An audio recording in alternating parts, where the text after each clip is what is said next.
Hello there, my name is Bev Unitt and welcome to another edition of Couch Conversations, Frankston North Rotary's way of saying, well, let's get together when we can't. Let's find our way. And today we have a fabulous guest, Mardi Shephard.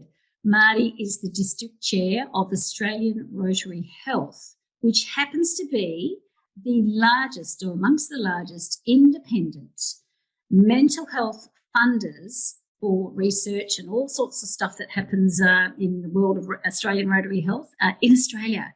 Now, Mardi's going to fill us in on a few gems of what really happens behind the scenes and what's this all about, Australian Rotary Health. So welcome, Mardi. Great to have your company. Thanks, Beverly. Yeah, lovely. So why in a nutshell does Australian Rotary Health exist, if you wouldn't mind sharing, please? 40 years ago, a member of the Rotary Club of Mornington, after seeing the sad news of so many babies dying of what was then cot death, we now know it as SIDS, realised that millions of dollars needed to be raised. So he said, well, we need to raise some money. They were so fortunate, the club, the districts, etc., took it on at the time, and Australian Rotary Health came out of that. Of course, the research went on to prove that it was putting the babies face down on their tummies that was one of the causes of the SIDS, and that changed. So we're responsible for a huge reduction in the SIDS death rate. Wow. Something we should be very, very proud of. Oh, it's then gone on, and we provide funding into a broad range of general health areas. We provide scholarships for rural medical and nursing students as well as Indigenous health students. Rotary Health provides funding into areas of the health that we do not readily attract funding and promotes the findings of the community. It's also a huge springboard for many of the researchers that can't get funding for their research elsewhere. They get it from Australian Rotary Health, and that's a springboard for their career. Wow. Then they can then go off in their second research and they attract the big dollars and the internationals because they're already a proven product. So they go on, but we're the catalyst for them. Wow. It's almost like it's a quiet little achiever in the community, isn't it? Like in the big wider society around Australia. Yes, you know about it if you're the recipient of a scholarship, a regional scholarship or an Indigenous scholarship. You know about it if you've found it to help fund some research. But ultimately, this quiet little achiever of Australian Rotary Health behind the scenes is having a massive ripple effect on so many families. It's absolutely enormous in so many areas. They have more in the last, since I think 2006, had a huge emphasis on mental health. But right through the Indigenous rural communities, they have that huge impact and are very, very well respected. All their money, because of a fund that was set up many years ago, all the money that's donated goes straight to the research. There's no administration costs taken out of it. Yeah, how important, isn't it? Because, in the days of, when people wonder, what they should donate to, what they shouldn't, because half of it goes in administration fees. The proud thing with the Australian Rotary Health is that every dollar goes there. Every dollar goes. Yeah, that is brilliant. And so some of the, so we know why it exists and what it does, which is a fabulous history story. But I wonder how in you're the district chair for Australian Rotary Health, and a year into your tenure of 3 years, how have you noticed some impacts so far in the current spaces of where Australian Rotary Health is showing up? Well, before I took on the position, New Rotary Health existed, but the exploration of it is just mind-blowing on what they do. The mental health research since the year 2000, that's been its focus. They're narrowing in on the mental health of young Australians, and that's changed again recently. There's the three ways they fund the mental health research with the mental health research grants, some scholarships and postdoctoral fellowships. They then support the general health, and it engages with a variety of partners to provide the research grants and PhD scholarships.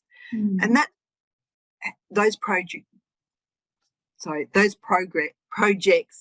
encompasses a broad range of general health, including cancer, heart disease, children's health, motor neuron disease, diabetes and others. Yes, so much. So broad, isn't it, where it's making a difference. And I guess in these days of COVID that we're in right now, thus our couch conversation is, done digitally on a laptop. In these days of COVID, the impact of brain health, which traditionally is called mental health, but the impact of the brain health and how people are discovering anxiety that they might never have had before. Australian Rotary Health is critical with the work they're doing and the research they're doing, and so across so many generations. Oh, absolutely. The impact of Australian Rotary Health is huge. Like I said, there's been a change of focus announced recently, encompassing healthy children, bright futures, improving the mental health of 0 to 12-year-olds. It's undertaking a new initiative to improve the mental health of our youngest Australians. It will be introduced next year in a synopsis for healthy children, bright futures, improving the mental health of 0 to 12-year-olds in Sydney next year, and much more important given the current COVID situation. Absolutely. They're hoping to bring together researchers from around Australia working in the field of children's mental health. It will provide a forum for the researchers to advise Australian Rotary Health on ways of improving the mental health of young Australian children. It's a really interesting project that we will all gain a great deal Wonderful. from.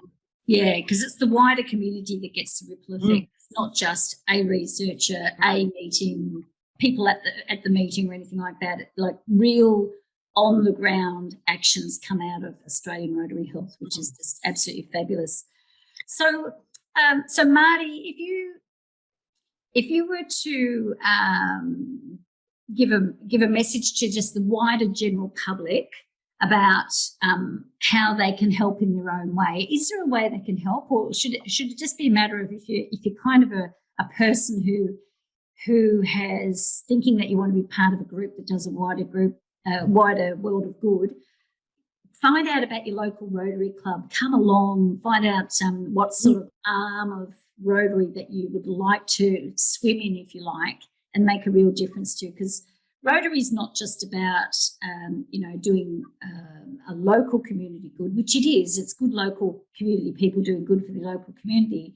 But there's all these arms of it which, Yes. helps and things which until you're kind of in it, you don't even realise exist. And, if you've got a specialty or a passion about helping something, there's something in Rotary, isn't there, for everybody? Oh, absolutely. And if any members of the club are interested in joining me on our Australian Rotary Health Committee, I'd be pretty grateful to have anyone else on board. But there's so many facets of Rotary that really need exploration. To investigate more of what Australian Rotary Health does, I'd encourage anyone to go to the Australian Rotary Health website and have a look at the podcasts. There's now 51 of them, and they're people that have done the research in the previous years are being interviewed, and they vary enormously. One of the ones that I'm interested in at the moment is the mental health first aid, and we've got Betty Kitchener and Professor Tony Jorm. They're going to be doing a presentation for us, for our district, on October the 16th, 3 to 4 p.m. on Zoom. That's now in over 25 countries. That led to the teen mental health first aid program, and that was picked up by Lady Gaga's foundation because she gave it the publicity, and that's, again, right around the world. There's podcasts on suicide prevention, the cool kids. The speaker from last year's Zoom presentation, Professor Felice Jacker, she was the first to demonstrate the link of diet to the mental health disorders and bipolar. She's now recognised, thanks to Australian Rotary Health and the springboard that it put her on, as a world leader in the field of nutritional psychiatry research. Wow. The impact's huge. So I'm going to make sure that everyone who's watching this can see the link right now. There's a little link that's popped up on your screen, which is the website for Australian Rotary Health. If you'd like to go and have a look at what they do and how it can make an impact, on how it is making an impact. And with that link, you'll be able to access the information, the podcasts. And I also welcome anyone who would love to join the Australian Rotary Health Committee to be in touch with Mardi. And simply through, Mardi, you're the president of the Rotary Club of Langwarrin. Is that correct? Yes. That's correct. Also the district chair of the Australian Rotary Health. So please go ahead and contact Mardi and have a chat about Australian Rotary Health and the interest that you have in it out there in the wider community, because it's people getting together in Rotary doing a world of good. And thank you for joining us at Couch Conversations today, Mardi. Great to have a chat. Thanks for having me. Bye for now. Bye. You've been listening to Couch Conversations, brought to you by Frankston North Rotary. To discover more about Rotary, ask a question, explore if Rotary is ideal for you, please connect on our Facebook page or via email.